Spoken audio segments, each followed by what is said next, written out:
Hello everyone, আজকে আমি সবে কলকাতা থেকে ফিরলাম। 10 ঘন্টা অফিস করার পর সেম ডেতে বর্ধমান আসা একটু কষ্টদায়ক, বাট আমার মা সেজেগুজে বসেই ছিল আমি আসলেই বেরোবো বলে। আজ তো ধনতেরাস, তার জন্য আমরা সকলে চলে আসলাম সেঙ্কো গোল্ডে। আর আমাদের আস্তে আস্তে 9:30 বেজে গেছিল, বাট তাও লোকজন এখনো কিন্তু দোকানে আসছে। তো আমরা গিয়ে ওদের সুন্দর সুন্দর কালেকশন দেখতে শুরু করে দিলাম। মাও এক এক করে অনেক কিছু ট্রাই করে দেখছিল, আর আমিও এই সুযোগে ওদের বেস্ট কালেকশনটা পরে দেখেই নিলাম। যদিও এই ভালোবাসাটা আমি পেয়েই থাকি ওদের কাছ থেকে, যখনই কোনো ভালো কালেকশন আসে সেটা আমার পড়ার সুযোগ হয়েই যায়।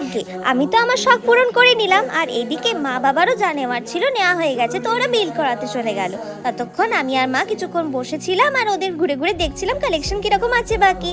তারপর আমার বাবার সাথে দেখা হয়ে যায় খুব কাছের আঙ্কেলে, তো ওরাও ভালোভাবে টাইম স্পেন্ড করলো। দেন আমাদের সেনকোর তরফ থেকে অনেক এক্সাইটিং গিফটস আমরা পেয়েছিলাম, তাই নিয়ে আমরা চলে আসলাম ঘরে।